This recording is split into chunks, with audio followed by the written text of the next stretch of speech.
और दूसरा भी अपने, तो सबको मिलकर के कितना सुंदर स्वेद है। ये संसार परमात्मा ने बनाया है, किसी एक का चेहरा मिलता है? जब एक का चेहरा हम नहीं मिलता तो हम किसी चेहरे से भेदभाव नहीं करते, फिर भी मूर्खता तो करते हैं, ये गोरा है, ये काला है, ये फलाना है, ये ऊपर लंबा है, दिखना है, फिर भी कुछ ना कुछ निकाल देते हैं। जबकि मानव मानव है क्या है, 2 इंच बड़ा हो गया, 2 इंच छोटा हो गया, कलर परमात्मा ने 2 ही बनाए हैं, गोरा काला क्या है, ये प्रकृति के है, इससे क्या फर्क पड़ेगा। और ये अलग अलग रूप रंग बनाने से तो ये तो शोभा है परमात्मा की। एक ही जैसा चेहरा बनाता है, एक ही जैसे कलर बनाता है, तो फिर क्या ये परमात्मा की सृष्टि देख कैसी लगती है? हाँ, ये परमात्मा का बगीचा है, इसमें सब प्रकार के हैं, अलग अलग स्वभाव, अलग अलग हैं, विचार अलग अलग हैं, समझ अलग अलग हैं। एक घर में 4 जी हैं, चारों के विचार अलग अलग होते हैं, अलग अलग हो के क्या वो प्रेम से नहीं रह सकते? रह सकते हैं।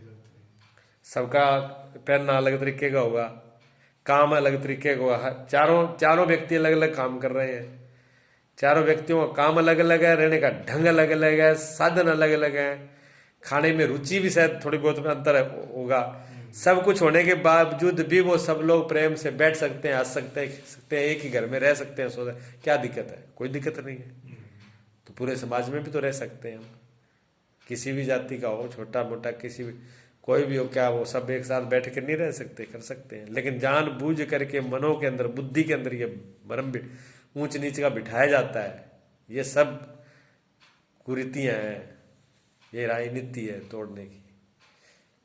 तो यात्रा जो निकाली गई थी सांझीवाल, उस यात्रा का मुख्य उद्देश्य तो यही था भी जात पात भेदभाव नहीं होना चाहिए, हम सब परमात्मा के घर से एक ही है। लोगों में तो छोड़ो, साधुओं में तक में तो जाति बना लेते हैं। आम आदमी बात छोड़ो, साधुओं को भी जाति में बांटते हैं। हाँ, बांट नहीं रखा। देखो अब जो रविदास को है, वो कहते रविदास वाले ये कहते हैं जी तो हमारे गुरु हैं। क्या रविदास ने ये कहा था तुम्हारा ठेका लिया था भी मैं तुम्हारा ही गुरु रहूंगा? वो तो परमात्मा के रूप है, वो सबके लिए बराबर है। उन्होंने सब लोगों को ज्ञान दिया, क्या बांट बांट के दिया था? गुरु नानक देव जी ने जब शिक्षा दी, ज्ञान दिया, तो उन्होंने बांट के दिया था। गुरु नानक देव जी तो जो गुरुद्वारा बना अमृत साहब में, उसके 4 गेट रखे भी, चारों तरफ से कोई भी किसी भी जात पात का व्यक्ति उसमें आए, कोई भेदभाव नहीं रखा। आज हम भेदभाव करते हैं, ये है हम ये हैं, असी गुरुओं के शिष्य चले गए हैं। तो और भी तो गुरुओं के, वो गुरु आपके थोड़ी है ना, सभी के हैं। तो अगर उनको हम छोटा कर देते हैं, एक ही जाति में बांधते हैं, तो गुरुओं का अपमान कर रहे हैं हम, गुरुओं का ही अपमान कर रहे हैं हम। गुरु तो सबके हैं, सबका अधिकार है गुरु के ऊपर, परमात्मा पे सबका अधिकार है, सदगुरु पे सबका अधिकार है। सब लोग पूजा करेंगे, सब उनसे शिक्षा लेंगे, सब उनको मानेंगे, सब उनको प्रणाम करेंगे। उनमें भेदभाव किस बात का? अगर हम उनको बांटते हैं तो हम उनको छोटा कर रहे हैं, उनका अपमान कर रहे हैं। सोचते तो हम यही है कि हम उनका ना ऐसा करके हम उनका सिर ऊंचा कर रहे हैं। सिर ऊंचा कहाँ कर रहे हैं? नीचा कर रहे हैं। ऐसे मान लो जैन धर्म में, आप जैन धर्म वाले कहते हैं बस सिर्फ महावीर तो हमारे ही हैं, तो महावीर को उन्होंने छोटा किया है, बड़ा कहाँ किया है? बौद्ध धर्म वाले सिर्फ कहे गौतम बुद्ध सिर्फ हमारे ही हैं, और वो तो बुद्ध पुरुष हैं, सबके लिए उनकी शिक्षा सबकी है, सबको समान है। भगवान कृष्ण को सिर्फ हिंदू ठेकेदार बन जाए कि हमारे ही हैं, तो ये यादव कहते हैं हमारे कुल में पैदा हुए हैं, वो तो बस हमारे ही हैं, ऐसे थोड़ी है ना। तो परमात्मा सबके हैं, राम सबके हैं, कबीर साहब सबके हैं। जितने महापुरुष हैं उनको भी लोगों ने जातियों में बांट रखे हैं, उन्होंने अपने जैसे बना दिया उनको। ये तो भारत वाले कहेंगे ये सूरज तो हमारा है, हाँ, ये चांद तो हमारे, ये तारे इनका तो बस हमारे। पुगे तो करे ना, जैसे धरती पे कब्जा कर रखा है इन्होंने। ऊपर करे। धरती पे तो सीमा बना दी इन्होंने, हाँ इस बॉर्डर से इधर तुम नहीं आओगे, से तुम नहीं आओगे, ये यहाँ तो लड़ाई। सूरज चांद तारों पर भी अगर इनका बस पुगे तो रोशनी को बंद कर दे, सूरज को निकलने नहीं दे। ये पूर्व वाले तो निकलने नहीं देंगे, आप पश्चिम में जाने नहीं देंगे, पर इनके बस का नहीं है ये। हाँ जी। इन तो कोशिश तो ये करें। अगर धरती घूम रही है तो हाँ। हमारी घूम रही है, तुम्हारी थोड़ी घूम रही है। हाँ, ये भी हर जगह बंटवारा करने के लिए तैयार है। अब समुद्र में देख लो, हाँ जी। समुद्र में बीच में सड़क नहीं डाल सकते और वो क्या नाम, उसमें दीवार नहीं डाल सकते, तब भी उसमें लड़ने के लिए लड़ते हैं, इतना हिस्सा मेरा है, ये बॉर्डर मेरी है, ये मेरी है, पनडुब्बियां बना रखी पनडुब्बियां बना रखी है, सब लगा रहे। मतलब आदमी को कहीं ना कहीं बहाना ले, जैसे आदमी बना ही लड़ाई के लिए हो, हाँ, भी बहाना खोजता है लड़ाई के लिए, भी मुझे लड़ना है, लड़ना है, प्रेम से नहीं रहना है। प्रेम से नहीं रहना। सही। तो मीरा के जो यात्रा चली थी, मीरा की यात्रा क्यों चली? मीरा मीरा प्रेम का रूप थी। मीरा जो है वो प्रेम का साक्षात रूप है। मीरा कोई स्त्री नहीं है, मीरा कोई शरीर का नाम नहीं है, मीरा तो स्वयं प्रेम का रूप है। और मीरा का ऐसा प्रेम की मूर्ति थी कि जिसके सामने विष जहर भी आ गया वो भी अमृत हो गया। सर्प दिया, सर्प भी लेट के प्यार करने लगा। मीरा की तो कितनी दिव्य मूर्ति है कि उसके सामने भयंकर से भयंकर सर्प को छोड़ा गया, इतने हलाल जहर को भी दिया गया, उनके प्रेम में सब परिवर्तन हो गया। वो प्रेम की मूर्ति है। तो प्रेम सबको जोड़ता है। मीरा की यात्रा का मतलब यह है कि प्रेम सबको जोड़ता है। प्रेम जहां जहां होगा वहां जोड़ेगा, और नफरत बांटती है। नफरत बांटने वाले का काम नफरत करती है। तो जहां प्रेम होगा वहां कोई भेद नहीं रहेगा, ना कोई जाति रहेगी, संप्रदाय। जहां प्रेम हो जाता है वहां कोई चीज नहीं। प्रेम में सब स्वीकार होता है। प्रेम सिलने का काम करती है, जोड़ने का काम करती है। प्रेम में सौंदर्य है, प्रेम में जीवन है, प्रेम परमात्मा का स्वरूप है। विवेकानंद जी के लव इज गॉड, प्रेम ही परमात्मा है, विवेकानंद जी ने बोला था। महापुरुषों ने कहा तो प्रेम, अहिंसा, सत्य। गांधी जी ने भी सत्य और अहिंसा पे बहुत जोर दिया। ये सत्य तो एक ही रहेगा। अब सत्य किसी का अलग अलग है, सत्य सबके लिए एक है। अहिंसा, अब कौन से संप्रदाय, कौन सा धर्म होगा जो अहिंसा को स्वीकृति देता है? चाहे बौद्ध धर्म हो, चाहे जैन। जैन तो कहता है अहिंसा परम धर्म, सबसे बड़ा धर्म ही अहिंसा है। उसमें से सब कौन सा, किस धर्म को माना जाएगा भी हिंसा के लिए आज्ञा देता हो कि आप हिंसा करो, दूसरे को मारो, सताओ? कोई धर्म कहता है? अगर वो धर्म जो कहता हो वो कोई धर्म होगा? फिर अगर उसको धर्म कहेंगे तो फिर अधर्म किसको कहेंगे? फिर धर्म तो कहने वाली कोई चीज ही नहीं रहेगी। जे हम हिंसा को, बुराई को, मारपीट को, लोगों को दुख देने वालों को ही अगर हम धर्म कहें तो फिर अधर्म किसका नाम है? दूसरों को सताना ही तो धर्म, अधर्म है। पर पीड़ा सम नहीं अधमाई, पर दूसरों को पीड़ा देने के समान कोई अधम नहीं है और कोई पाप नहीं है।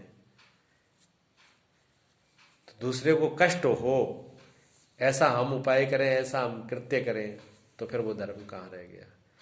तो प्रेम, सत्य, करुणा, ये हमको धर्म सिखाते हैं। ना धर्म के रूप, ये धर्म के लक्षण है। क्षमा है, दया है, संतोष है,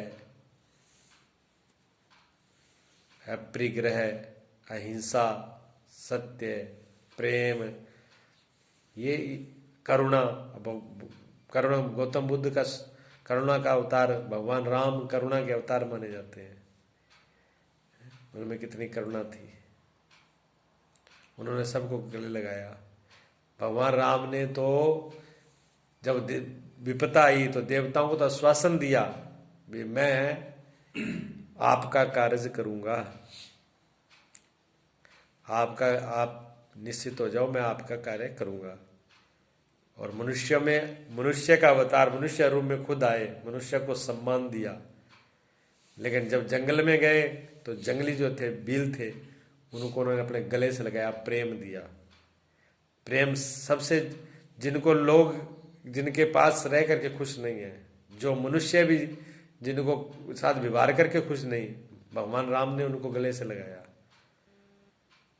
और उनको प्रेम दिया, सम्मान दिया। तभी तो राम कहलाए, तभी तो राम बने।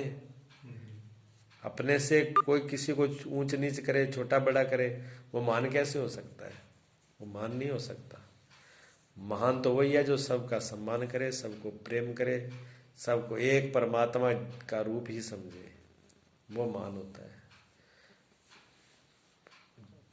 वारा करने वाला, दुख देने वाला, पीड़ा देने वाला, दूसरों को नीचा दिखाने वाला कैसे महान हो जाएगा? महान नहीं होता है। हाँ, तो महापुरुषों के रूप थे। मीरा जो है प्रेम की मूर्ति थी, भगवान कृष्ण प्रेम के साक्षात अवतार है। उनको प्रेम अवतार कहा ही जाता है। वो प्रेम को ही उन्होंने मुख्यता दी है, प्रेम की प्रधानता दी है। प्रेम के आगे किसी चीज को उन्होंने नहीं स्वीकारा। तो मीरा जो है भगवान कृष्ण के प्रेम में एक रूप में मीरा रही नहीं, भगवान का जो प्रेम रूप स्वरूप था, भगवान कृष्ण का जो रूप प्रेम में था, वो मीरा के अंदर प्रकट हुआ। मीरा साक्षात भक्ति और प्रेम की मूर्त है जहाँ जाए। तो मीरा के पास भी उस टाइम में बड़े बड़े, कहते अकबर भी मीरा के पास दर्शन करने के लिए आया था, और वो भी प्रणाम, बड़े बड़े मुगल राजा थे वो भी मीरा के सामने नतमस्तक हुए, और भी लोग। तो मीरा ने किसी के साथ भेदभाव तो नहीं किया, सबका क्या अपनी भक्ति पूर्ण रहे। ऐसे कि जो असल में जो महापुरुष हुए हैं उन्होंने किसी ने नहीं किया, ना गुरु नानक देव जी ने किया, ना कोई कबीर साहब ने किया, ना कोई राम ने किया, ना भगवान कृष्ण ने किया। भेदभाव नहीं किया गया। भेदभाव तो इनके पीछे जो ना समझ से चलते हैं, बांट देते हैं उनको अपनी बुद्धि से, ये भेद सब उनमें हो रहे हैं, और ये मनुष्यता के लिए बुराई है, नुकसानदायक है। आपस में लड़ लड़ के मरते रहो। जहाँ इस जीवन से कितनी ऊंचाई पे पहुंचना था, कितने आनंद में, करुणा में, प्रेम में, मस्ती में चल के जीवन कहीं के मारे कहीं जाना था, उसको छोड़ करके और कहाँ अहिंसा में, बुराई में, एक दूसरे के छल कपट, निंदा चुगली में उस दिव्य जीवन को बर्बाद कर, वो उसकी बुराई कर रहा है, वो इसकी बुराई कर रहा है।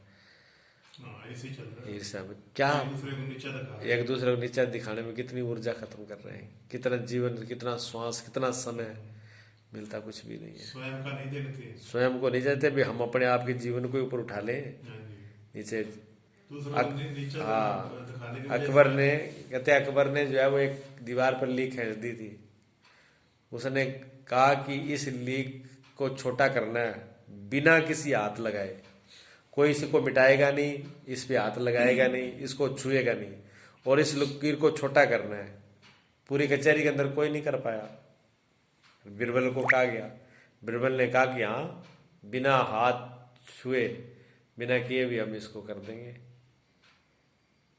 और बिरबल ने जो है उसके बराबर दूसरी एक लिया चौक, और उसके बराबर एक बड़ी बड़ी लकीर और खींच दी। छूना तो उसको ही नहीं था ना उसको मिटाना था। उसके बराबर में उससे एक बड़ी लीक खींच दी, वो छोटी अपने आप ही होगी, कि देख लो होगी ना छोटी। अगर किसी को नीचा हम पकड़ के नीचा करें, नीचा दिखाएं, जरूरत क्या है, तुम खुद इतने महान हो जाओ ना, दूसरा तो नीचा अपने आप ही हो जाएगा। अपने आप को महान बना लो। अपने आप को महान बनाने की बदले में वो न करके, उतनी समर्थ न हो करके दूसरों को पैरों पर कुल्हाड़ी मारो, दूसरे का पेड़ भी काट दो। अपना खुद का पेड़ नहीं लगा सकते तो दूसरे को काट दो। हम लोग ये कर रहे हैं, ये कर रहे हैं ज़्यादातर, इसी से ये सब बीमारियां पैदा हो रही हैं। परमात्मा ने सबको एक रूप में बनाया है, सारे मानव जाति एक ही मानव है। मानवता का सम्मान करना चाहिए, प्रेम करना चाहिए, मानवता के गुण आने चाहिए। संत तो यही करते हैं सब, और जिनको आग फैलानी है वो तो अपना काम करेंगे। हर आदमी को समझना चाहिए, बिना समझे कि